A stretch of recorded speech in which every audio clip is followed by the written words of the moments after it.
already talked to each other during the week. Okay, perfect. Well, hello friends, Mark Holmes here, and as always I want to thank you guys for watching, commenting, subscribing, and being part of the Joe Boo Sports Report. Without you guys, this literally does not work. It is draft day 2, and I'm thinking that the Dallas Cowboys in the second round and third round, they need to get some beef on the defensive line. So I'm actually over at Springfield Butcher Shop, and I think we are going to try and get ourselves a big piece of meat that'll maybe send a message to the Dallas Cowboys. I'm going to try and cook a piece of meat that I haven't tried before, and I'm going to go to Springfield Butcher to get me a real, true, good piece of meat, because whenever you cook, you know, you've got to get the right cut of meat. You got to get the right marble, get the right texture, you know, how it was raised and everything else. And this is where a real butcher shop will make all the difference, because just like those players in the draft, you got to make sure you get USA prime Angus beef.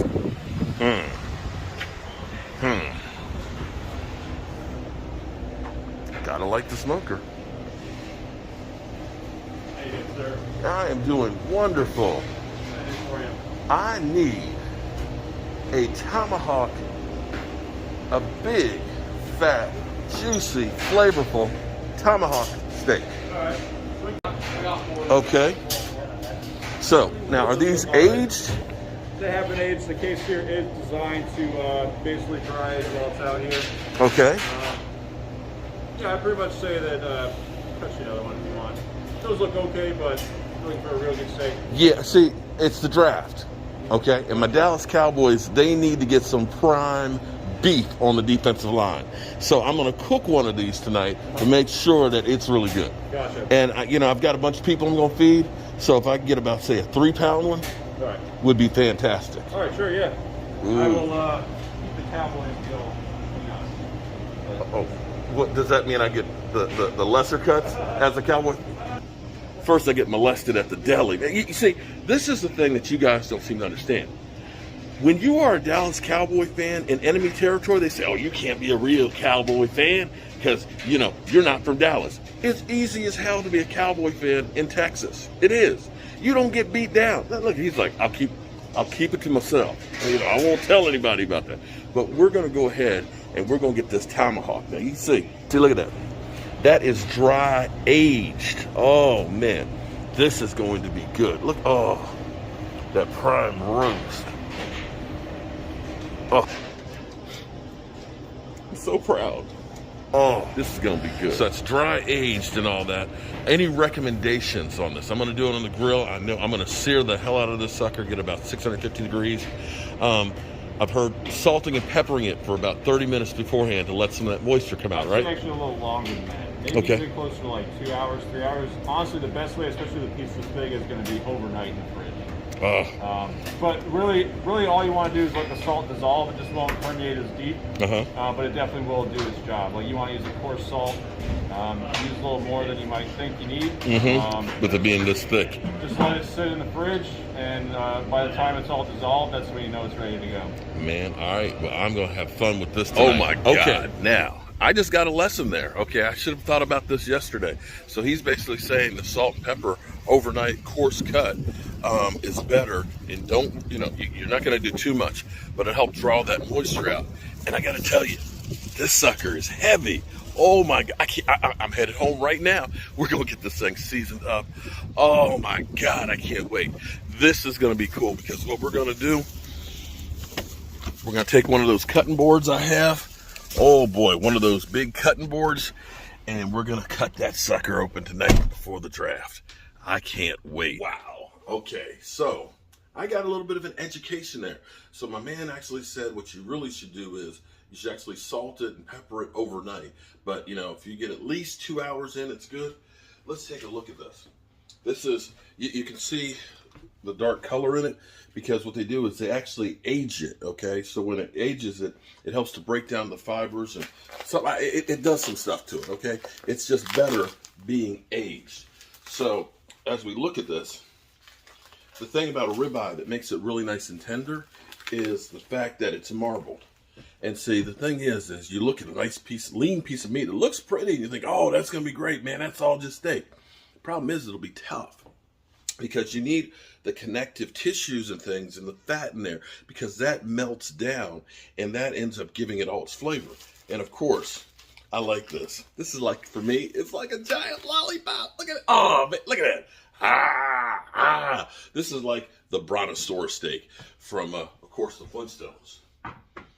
Let's hope that this steak, oh man, let's hope that this steak ends up helping the Cowboys get some more beef. So what we're going to do, it's actually about 12 o'clock now. I'm going to go ahead and put salt and pepper, and put heavy salt and pepper on. And so you can't really put too much of it, because in some ways, there's a couple ways to do this. You could just do salt and pepper and just grill it like that and be good. You can actually crust it if you take like garlic and salt, the pepper, and take that with rosemary. With rosemary is really, really good. And you basically grind all that stuff up together, and you really just heavily put it onto the outside of it, and it'll make a great crust. But what I'm going to do with this one is, because I like that southwestern type of a flavor to it, is I'm going to do the salt and pepper for now for a couple hours. I'm going to do that first, and then you know how I like to do my steaks, where I like using balsamic vinegar, a little bit of red wine, and Worcestershire sauce. I like to put that on there. Chop up some fresh garlic. Okay, we're going to put the fresh garlic on top of that as well, and use a little bit of chili powder and chipotle chili powder on top of it. And that'll give it a little bit of a bite, a little bit of an earthy taste in that garlic.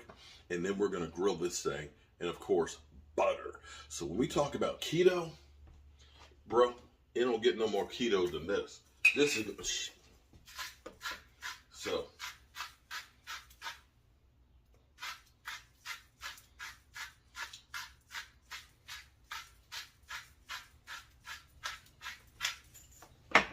Pepper.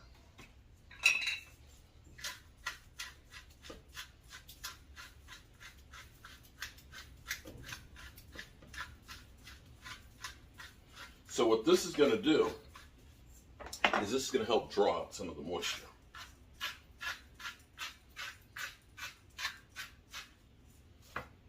Oh man, look, oh my God.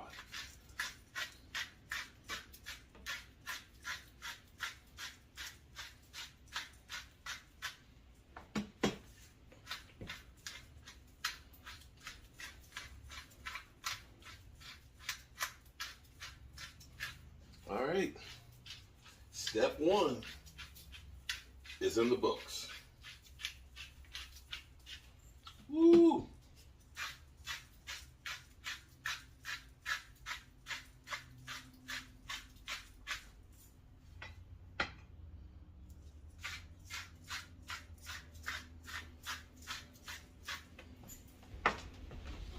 All right, so it's about 5 o'clock, so it's been about 4 or 5 hours ago that I put the salt and the pepper on here. So here's what I'm going to do. Okay, now this is my personal taste, and everybody's got a little different taste and stuff. But what I'm going to do, I've got myself like a whole head of garlic. Okay, I'm taking a couple pieces because I'm going to use those out on the grill, but I'm also taking some that I'm mincing up real good because I like garlic. I love garlic. Garlic is like the spice of life. And what I'm going to do is I'm going to put some of that garlic right up there on my steak, real nice and thick. Worcestershire sauce. I love my Worcestershire sauce. I'm going to coat that real good. Get some in the bottom of the pan here, like that. Oh yeah. That's going to help. What that does is the Worcestershire sauce, along with the balsamic vinegar, helps to break down the fibers, and to me gives it a nice taste. Then I'll put me some chipotle chili powder, because you know I love my chipotle chili powder. I'm going to put just a little bit of regular chili powder too.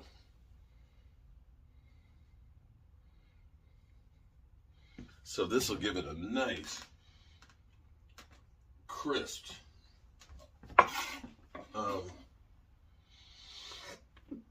excuse me, a nice crisp exterior on it, and that flavor will help soak in.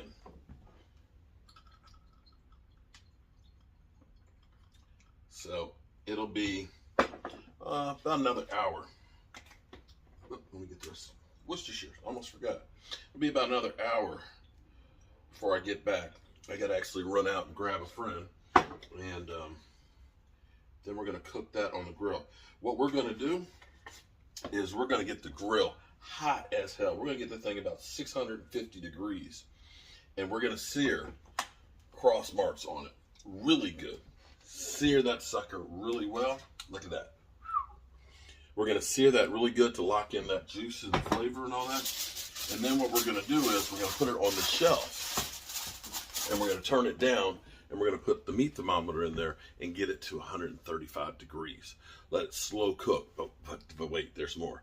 We're going to put a foil pan up underneath of there. We're going to melt some butter, and we're going to take those cloves of garlic.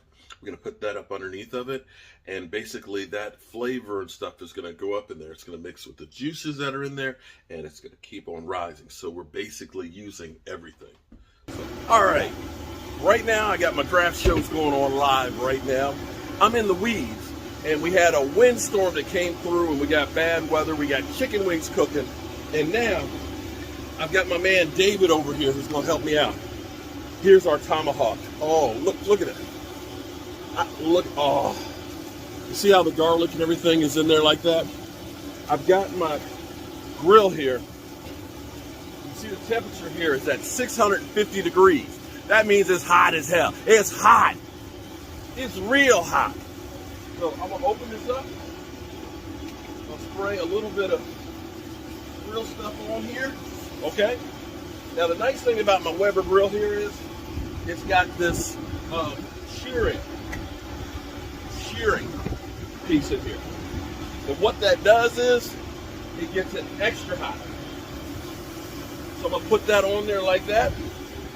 I'm going to grab one of my rubber gloves. And David! Come on over here. David's going to take care of this for me. Because I just got all kinds of stuff going on.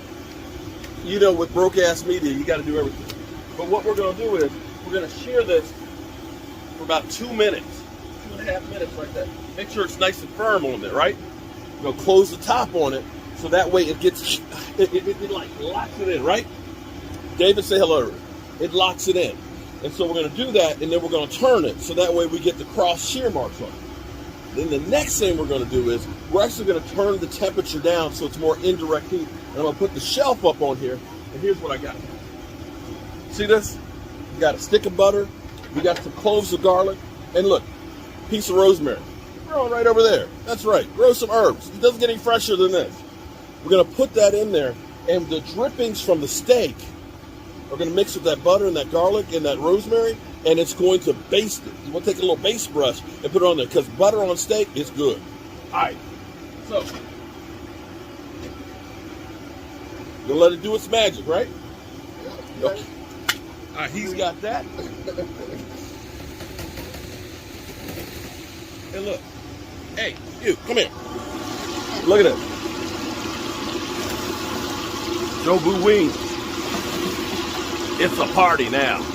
And then we're gonna have bang bang, bang bang, bang bang shrimp sliders. Woo! We're gonna be eating. All right. Get the dust off you. We're gonna go ahead and we're gonna turn that sucker.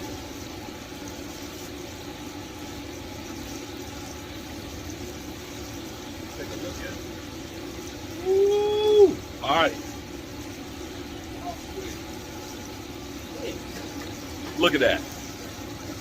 That's what I want for my defensive line. That's what I want. Okay? So, about another 2 minutes. About another 2 minutes. Okay?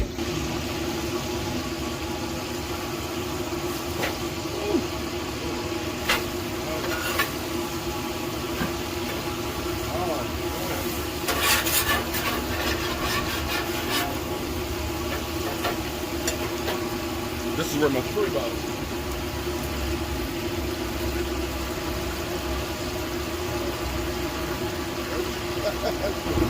Well, we got to.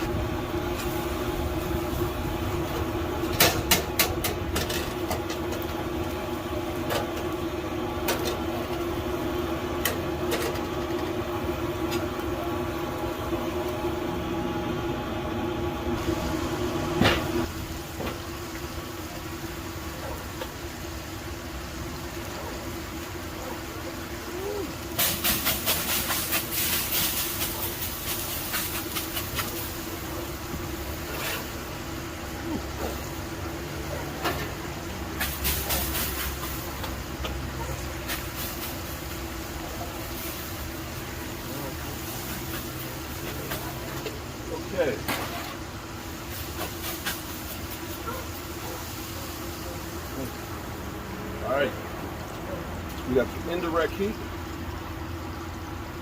That's definitely, put a little bit of our,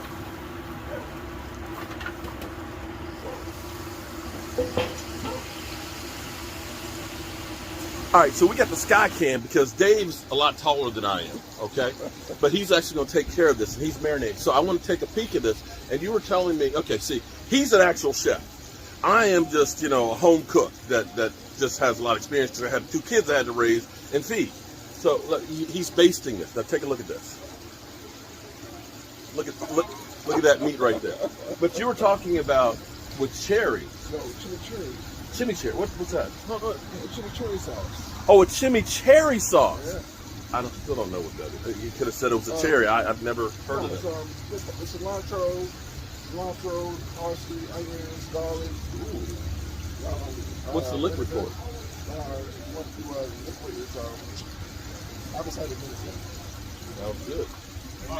You got one spicy pour on top. Yeah, that's what we have today. So you can see the garlic is in here, which is my fresh rosemary. We have some of the marinade that's in there as well. And so we got to get that internal temperature to 135, so that way it's medium rare. You do like your meat medium rare, right? Yeah. They'll say, if you don't like it medium rare, eat chicken.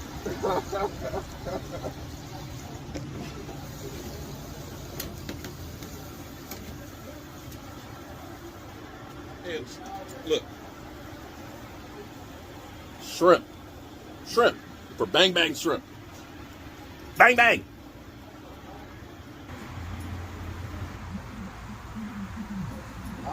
Hey, we got 1,000 people watching right now, but my man said it is ready. Okay, let's take a look right here. Oh my God. Oh my fucking God. Excuse my language. Look at that. Look, that's the beef I'm talking about. I need on my defensive line. That big ass tomahawk steak. Oh my God. My mouth is watering, okay? Because here's what we're going to do. We're going to take that steak. We're going to put it on a Jobu Sports handcrafted. Look at that. Bam. Handcrafted cutting board. And look at this. Look at this. This is love here, guys. This is, oh my God. It's a rum butter. Oh my God. Shout out to Springfield Butcher. Oh, see, that's the kind of beef that I'm talking about. We need on the line. You got rum in there? Uh-huh. We got some Jobu rum right there. This is a rum garlic. Oh, wow. Wow. Look at the flame. Look at the flame. Oh, it's beautiful. Oh my God. Yeah, that's it. The only thing we got to do is let that sucker rest. Yep. Okay. Here's the thing. I know what you're thinking. I'm ready to bite into that thing, but don't do that. Do not do that. Because see what you have to do. He's tired. The steak is tired. Okay? You have to let it rest. Take a little nap, for about 10 minutes. Because what that's going to do is it's going to lock those juices in there. Because if you cut them right now, all that's just going to, it's just, okay, just kind of like Philly 500 when he's literally just kind of, just spitting stuff out. No, you don't want that to happen. You want that to stay in there because it'll stay pink. Because the next day, you want to go back and get some more of that. It'll still be nice and red. It'll have that flavor. Oh my God. Oh my God. Look at that. Oh my God. Look. Woo. Yeah, I'm happy. Look. I'm happy. Oh wow. They gonna say this too small. All right, watch. Oh wow. I need to chop me a piece of. What's up? Aged meat. That is aged. Oh, okay. Oh man, that Look, looks aged for it. That look good. Woo. You see what marking them cuts right now? Get a piece of that thing right there. Oh my God. Oh wow. Shout out to Spring. Oh. Hey, JLK is definitely, he's better than Parsons. I'm trying to tell you. No. He's better than Parsons. Yes, he is. Yes, he is. Yes, he is. How's it look to you? Let's ask the chef. Is that perfection? Oh my God! Are you watching this? Look at this. Look where he lines up. No, you don't know where. No, he's coming are you looking at this?